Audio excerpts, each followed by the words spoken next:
এই এসিটা আমরা টপ আপ মারলাম, একটু গ্যাস কম ছিল, তো টপ আপ গ্যাস মারলাম 45 মানে পুষ মতো ছিল, আর 22 গ্যাস, গ্যাস কম ছিল অনেকটাই। তো এটাকে আমরা 70 অব্দি তুলে ছেড়ে দিচ্ছি। এখন দারুণ ঠান্ডা হচ্ছে, দারুণ ঠান্ডা হচ্ছে এখন।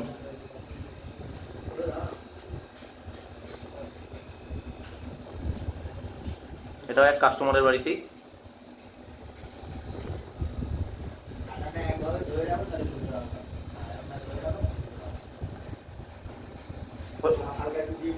হয়ে গেলে হয়ে গেলে